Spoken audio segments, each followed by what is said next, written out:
Iniciar a gravação. Bom, pessoal, essa aula aqui agora, nós vamos terminar, né, o assunto de tipos de variáveis. Nós falamos do tipo inteiro, não falamos na última aula, é tipo inteiro? Pronto. Agora vamos falar do tipo caractere e do tipo double float. Essas listas que eu vou passar aqui só vai ter questão de double float. Depois eu vou fazer uma lista só de caractere, certo? Trabalhar com letras, tá bom? Depois eu vou fazer uma lista só para ela, certo? Que a ideia é a gente fazer várias questões, para a gente poder aquecer, ok? Outra coisa, eu até foi bom eu ter falado de outras listas, ó, pessoal, não fiquem presos só a mim, não, tá? Deixa eu abrir aqui. Cadê? Ó, deixa aberto aqui, ó. Pessoal, não fiquem presos só a mim, não, porque boa parte das listas serão customizadas, certo? Então, assim, não fiquem presos a mim. Vocês podem simplesmente, ó, quiserem fazer mais questões, ó, vem aqui, ó, problemas. Ó, problemas, deixa eu aproximar um pouquinho. Eu percebi que no vídeo ficou um pouco ruim. Iniciante, ó, façam vocês mesmos os problemas que estão aqui. Vai ajudar vocês nessa ordem aqui, tá vendo? Vou fazer nessa ordem aqui, certo? Passo para frente, tem quase 14 listas. Vai ter um momento que vai começar a ter dificuldade. É porque o ruim é que quando você vai subindo aqui as questões, já vai mudando de assunto, né? Tem questões aqui que já tem float double, já começa a ficar pedindo condicional, entendeu? Aqui já pede condicional, essas questões aqui, tá vendo? Já pede condicional, então já vai aumentar a dificuldade. Às vezes não vai conseguir acompanhar. Então, a minha ideia é vocês fazerem várias questões de um tipo de assunto, né? E aí, por isso que, mas caso vocês queiram fazer aqui, vocês podem fazer aqui sem problema nenhum, tá bom? Problemas sequenciais, problemas de seleção, tá vendo? Ó, seleção, repetição, a gente vai falar sobre isso, tudo mais, depois vai ter questão de vetores, ok? Tudo bem? Aí vocês vão fazendo vários, tá bom, pessoal? Tudo bem? Beleza? Ok, acho que eu tirei a minha conta errada. Então, podem fazer também, sem problema nenhum. Aí tem questões de matemática, não tem uma parte só de matemática, certo? Só de matemática. Não se preocupe, que eu vou botei assim, exemplo, aqui, exemplo, um assunto chamado MDC, né? Usando recursividade, que é a teoria de Euclides. Eu vou ter uma parte que eu vou fazer várias questões, uma lista só desse cara, certo? Só para vocês pegarem a manha de como fazer, de forma bem crescente de dificuldade. Porque eu percebi, pessoal, no finalmente que eu fazia, eu, Alex, que às vezes tinham muitas questões já diretas complexas, entendeu? E aí isso era ruim, porque eu fazia uma ou duas, três questões desse assunto, me matava para entender o assunto e não tinha muitas questões para poder resolver. E era interessante eu ter uma questão bem fácil, vai resolvendo, pegando a teoria e depois pegando as questões mais difíceis e tendo algumas questões, umas 10 questões difíceis. Nossa ideia, a minha estratégia de ensino técnico vai ser essa, tá certo, pessoal? Vamos ver se vai dar certo, ok? Espero que dê certo. Por enquanto, vocês estão resolvendo. Mas vamos voltar aqui para o nosso assunto, tipo de caractere, ok? Para gente não perder o lineamento. Tá bom, pessoal? Tipo de caractere, ok? Tipo de caractere, ok? Opa, passei demais. Tipo caractere. O tipo caractere, pessoal, nada mais é do que tipo letra, certo? Tipo letra, certo? Onde eu posso colocar dentro da variável letras, certo? C, D e qualquer outra. Porém, só para vocês entenderem que eu vou explicar, que nada mais é do que número também, entendeu? Porque número também. Ele é nada mais é do que a tabela ASCII, né? Do que a tabela ASCII, ok? Eu vou mostrar também, quando eu terminar, eu mostro a tabela ASCII. Então, vamos lá. A declaração de tipos, né, que eu ensinei na aula passada, que eu boto o tipo, depois o nome, depois o valor que eu quero. Né? E o exemplo que eu dou aqui, o tipo char, né, que é o de caractere, que eu posso guardar letra lá dentro. E ele só guarda apenas uma letra. Então, os caracteres versus código ASCII, exemplo de declaração. Ó. Então, assim, ó, perceba, quando eu declaro tipo char, e eu boto o nome letra, eu posso botar qualquer nome que eu quiser, eu escrevi letra, e eu coloco caractere. Se eu quero colocar caractere lá dentro, eu coloco um aspas simples, ok? E depois ponto e vírgula. Acabei de colocar a letra lá dentro. Professor, você falou que era baseado na tabela ASCII, certo? Que o que é a tabela ASCII? Eu não sei se eu coloquei aqui, acho que eu não coloquei. Vou só fechar aqui para mostrar o que é a tabela ASCII. Porque isso aqui, com certeza, o professor deve ter ensinado em arquitetura de computadores, certo? Mas aí eu não sei como foi a aula de você de arquitetura de computadores, então eu vou mostrar aqui a vocês o que é uma tabela ASCII. Vou pegar uma mais coloridazinha. porque é bom mostrar de forma bem. Abrir imagem, abrir imagem, abrir imagem. Aqui. Ó, pessoal, tabela ASCII é isso aqui. Isso aqui é só um fragmento da tabela ASCII, tá, pessoal? Não é a forma correta. Cadê? Aqui, desculpa. Aqui, ó. Essa aqui é só um fragmento da tabela ASCII, tá, pessoal? Porque ele guarda mais informações como octal, várias outras coisas. Mas o importante é saber o seguinte: no computador, quando se guarda no computador, ele guarda em binário, não é isso? Sequência de bits, certo, pessoal? Quando eu quero gravar um número, ele grava simplesmente sequência de bits. Quando eu quero que traga o número decimal do que eu uso no meu universo, ele simplesmente transforma em binário em decimal, certo? Binário em decimal.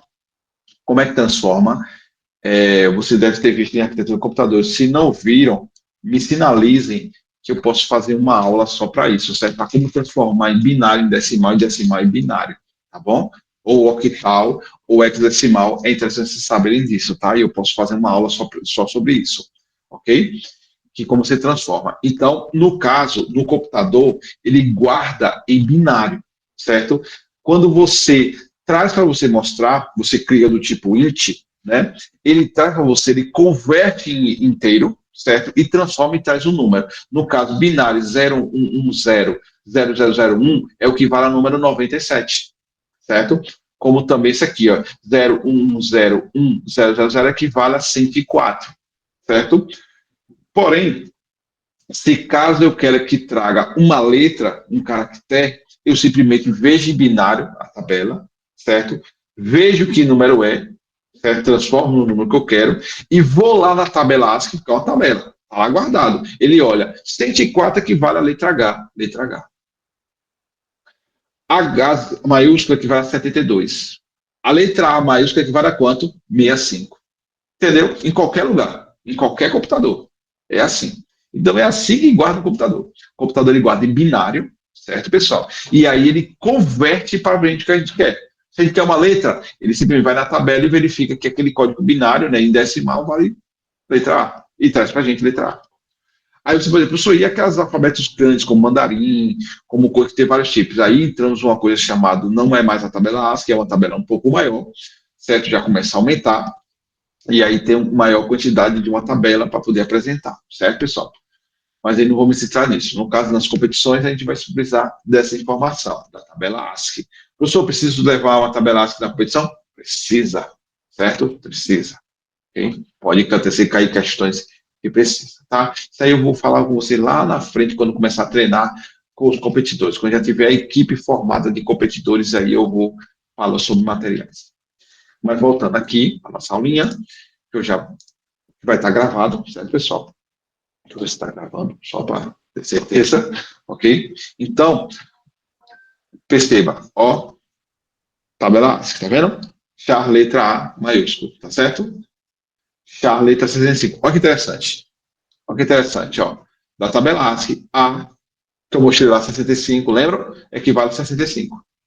Então, quando eu coloco, eu posso fazer esse truque. Eu posso colocar o número 65 e ele simplesmente vai guardar lá o número binário, que é a mesma coisa que o 65. Quando eu for mandar imprimir, aí eu vou querer saber, por exemplo, se eu quero a letra, eu peço para imprimir chá. Se eu quiser um número, eu imprimo o quê? Inteiro. Entenderam, pessoal? Okay? No caso aqui, tabela ASCII, ó, equivalente. Todo mundo está entendendo isso aí, pessoal? Estão tendo alguma dúvida? Sério mesmo, se for, falem. Alex, explique de novo. Outra coisa. Tranquilo, pessoal? Porque minhas aulas é meio maluquinha mesmo, pessoal. Estou fazendo um assunto aí, eu ter colocado. Todo tranquilo aí? Essa parte? Tranquilo? Tranquilo? Ok? Qualquer coisa, vocês precisam na internet sobre mais coisas, sobre informações, tudo mais, tá bom, pessoal? Ok? Se quiserem, pô, Alex, eu estou dando um assunto, estou dando uma coisa, pô, Alex, ó, eu vi um negócio interessante, se você puder dar uma aula sobre isso, é legal, eu queria uma aula sobre isso, eu vou e preparo. Essas aulas eu estou fazendo em tempo real, certo? Tempo real que eu digo, não agora, mas tipo assim, eu estou preparando ao longo do tempo e dá tempo, eu quero fazer o vídeo gravado, quase tudo que for precisar para uma competição, para deixar lá registrado para vocês consultarem quando precisarem, tá? Ok? Vamos lá. Então, vamos lá. Então, como é que funciona a parte da impressão e leitura, né? A impressão e leitura. No caso, no sintaxe da variável, quando eu quero imprimir uma variável do tipo caractere, imprimir a letra, não o número, eu coloco o símbolo %C, %C, certo? E claro que a variável tem que ser do tipo caractere, ok? Então, no caso aqui, ó, XL, eu chamei de L, e coloco o tipo caractere, coloco a letra A. Professor, se eu colocar 65, funcionava, beleza? E aí, quando eu quisesse imprimir uma letra, eu colocava %C, ok? Professor, e se eu quiser imprimir o número dele, como é que eu faço? Eu coloco o %D, eu imprimo o número inteiro, certo? Se eu quiser, ok? Tudo bem? Imprima a variável, simples assim, ok? Perceba que diferente de %D, eu vou colocar o quê? %C. Ok? Em C, acho que eu falo C++. Aí imprime a letra A. Acho que eu falo lá na frente sobre isso.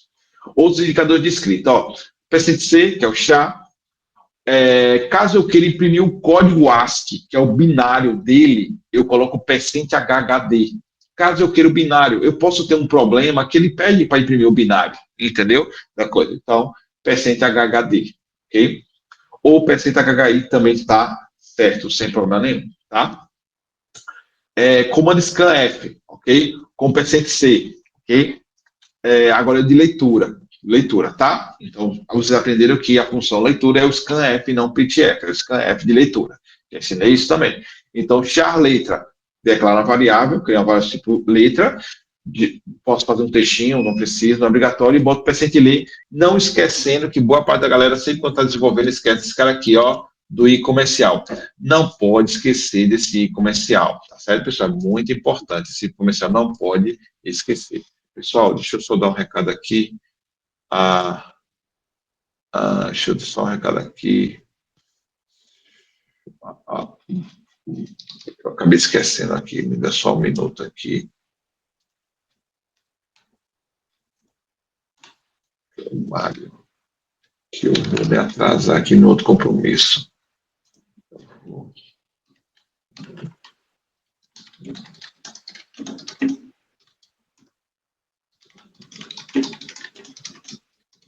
Pronto. Vamos voltar aqui. Aqui, vamos lá. Então, ó, o i comercial. Não pode esquecer o i comercial, tá certo? Beleza?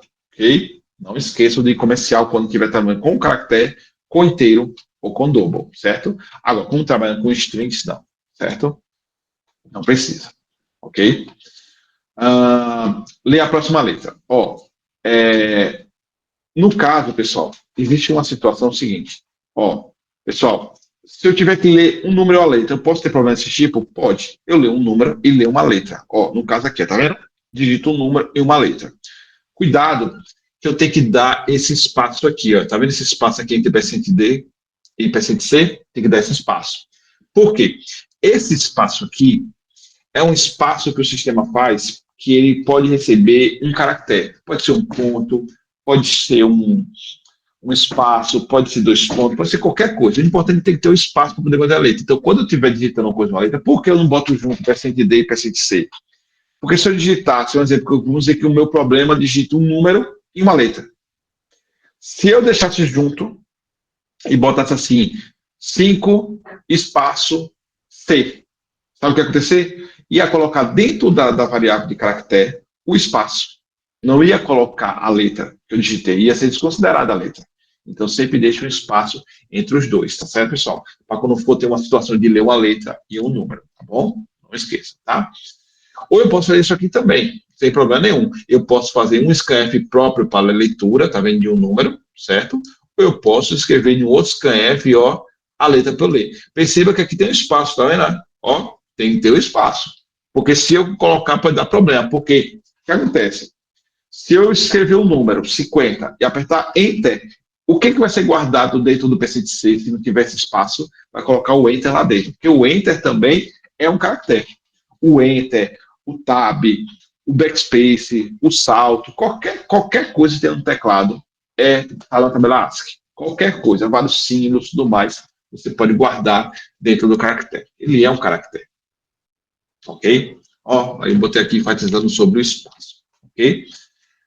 Agora, pessoal, sobre ponto flutuante, certo? Ponto flutuante. O ponto flutuante são números com casas decimais. E quantos tipos tem? Tem o tipo float, tem o tipo double, tem o tipo long double, certo, pessoal? O tipo float, ele tem até 6 a 7 caracteres de casas decimais, então vai até de um mais ou menos, né? Vai de mais ou menos, de menos, né? De 1,2 vezes 10 elevado a menos 38, certo? O que é 10 elevado a menos 38 é a parte negativa, né? Negativa, de elevado a 38. Aí você vai 10 a quase 38 casas decimais de zero, multiplica por 1,2. Aí você vai saber o tamanho que pode ser, ok? Já é muito grande.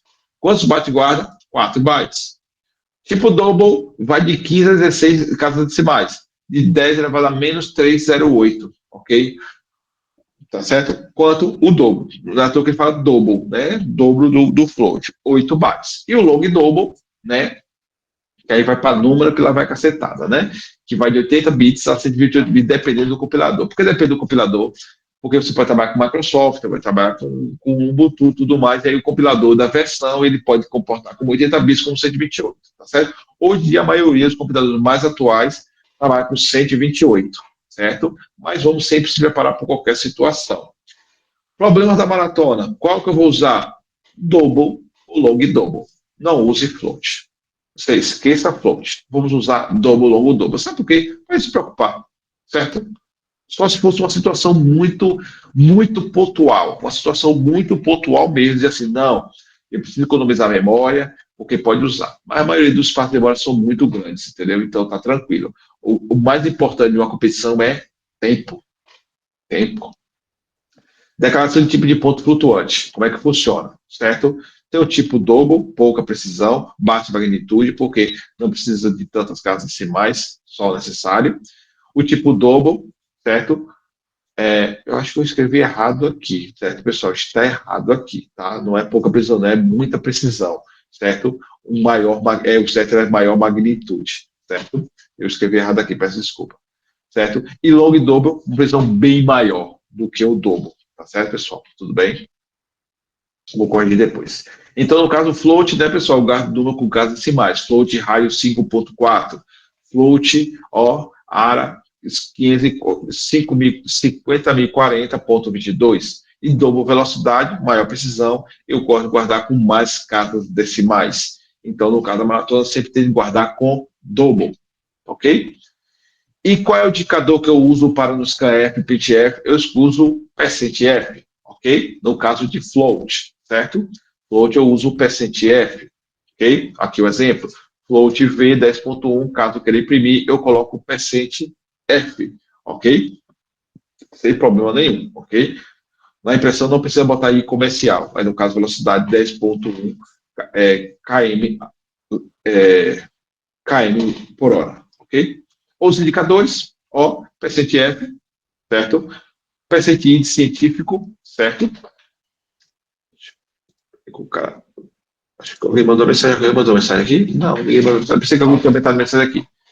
Percentil, o percentil, pessoal, do científico,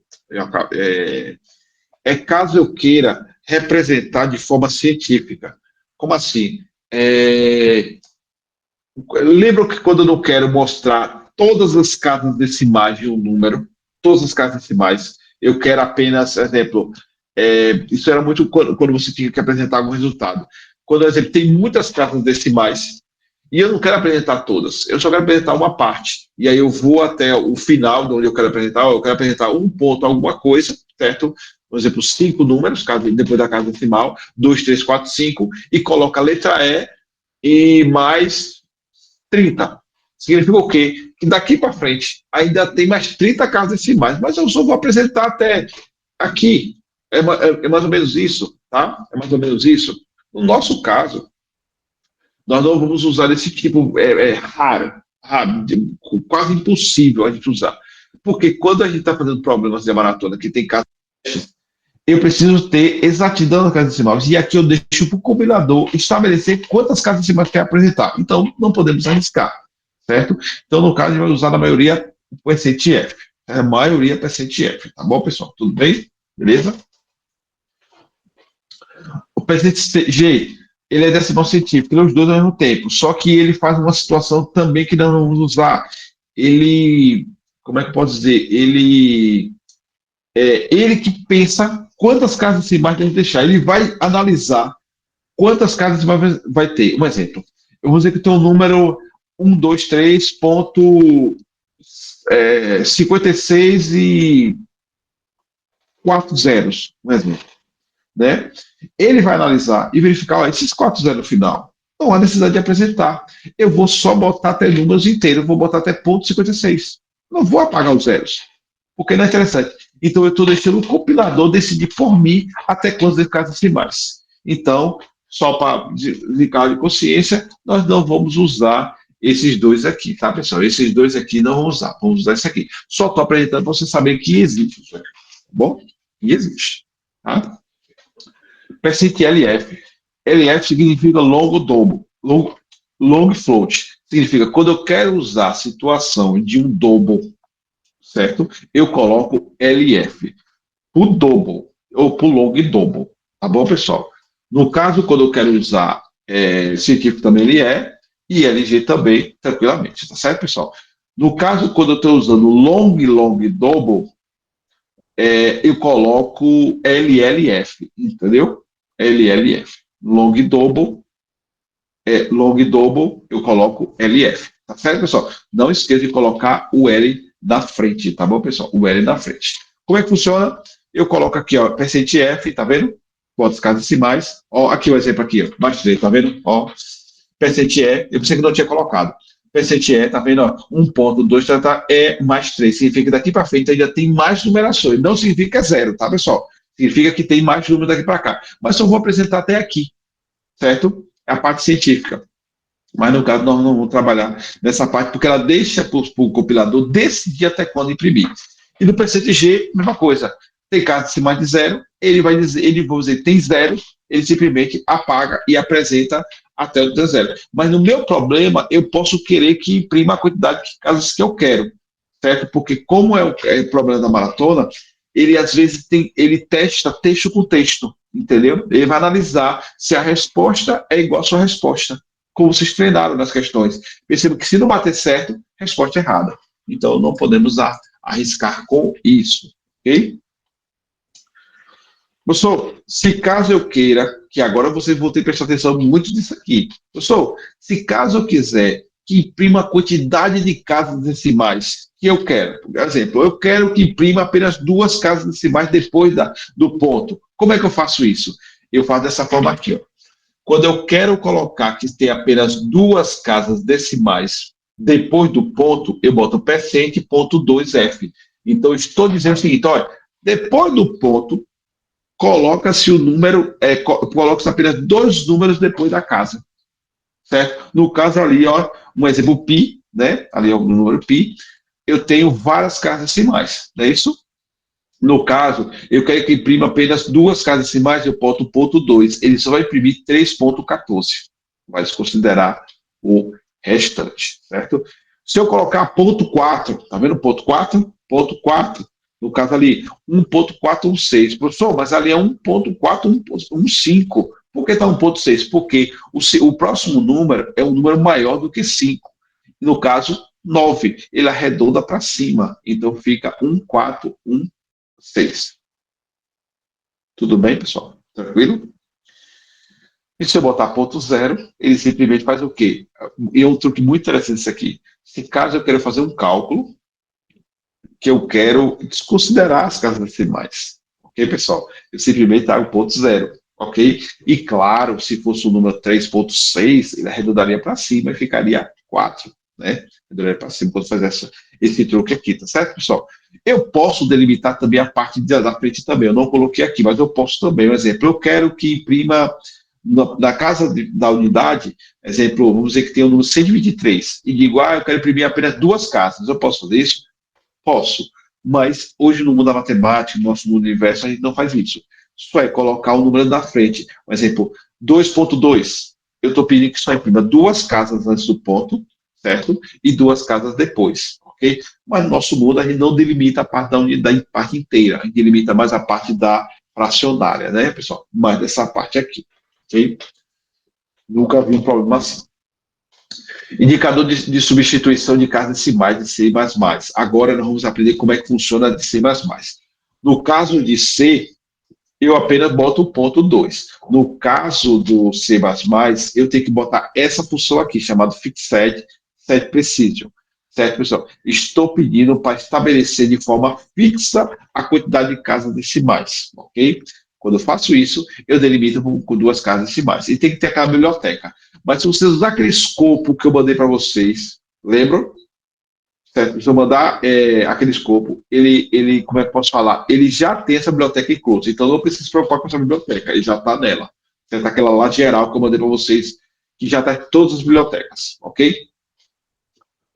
Ok? Beleza? E ele continua também fazendo arredondamento também, tá, pessoal? Ele funciona também com arredondamento também. Se eu botar 4, 4, ele arredonda também para cima, ele vai ficar 14, 16. Tá ok? Tudo bem? Ok. Beleza, obrigado. Pode responder aí se estão entendendo certinho. O professor não entendi, eu faço de novo, explico, tá? Um número comando scanf. Olha, pessoal, como é que funciona, ok? Da leitura. A leitura continua com o i comercial, certo, pessoal? Isso aqui continua com o i comercial. Então, não pode esquecer que na leitura tem que ter o i comercial, mesmo sendo float também, tá, pessoal? Ok? Mesma coisa, certo? É quase repetição, tá certo, pessoal? Quase repetição, ok? Ok? Tudo bem? Tranquilamente, LF, tudo mais. Tudo bem? Não tem nem o que discutir aqui, que é o tipo de leitura que tem que ter o percente também, tá certo? Para C++. Tá certo, pessoal? Tudo bem? Ó, por que eu gosto de explicar em C essa parte aqui? Quando eu tenho uma situação de um problema que eu preciso imprimir casas decimais, eu gosto de usar C. É melhor. Porque eu só preciso só delimitar as casas decimais com ponto. Eu prefiro esse cara. Só eu definir com ponto. É mais tranquilo.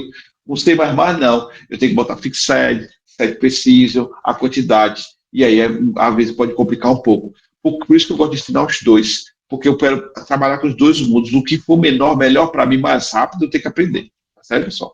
Mas eu tenho que mostrar os dois. Tá? Então, no caso aqui, a mesma situação da leitura e escrita do scanf, também a mesma coisa. Beleza?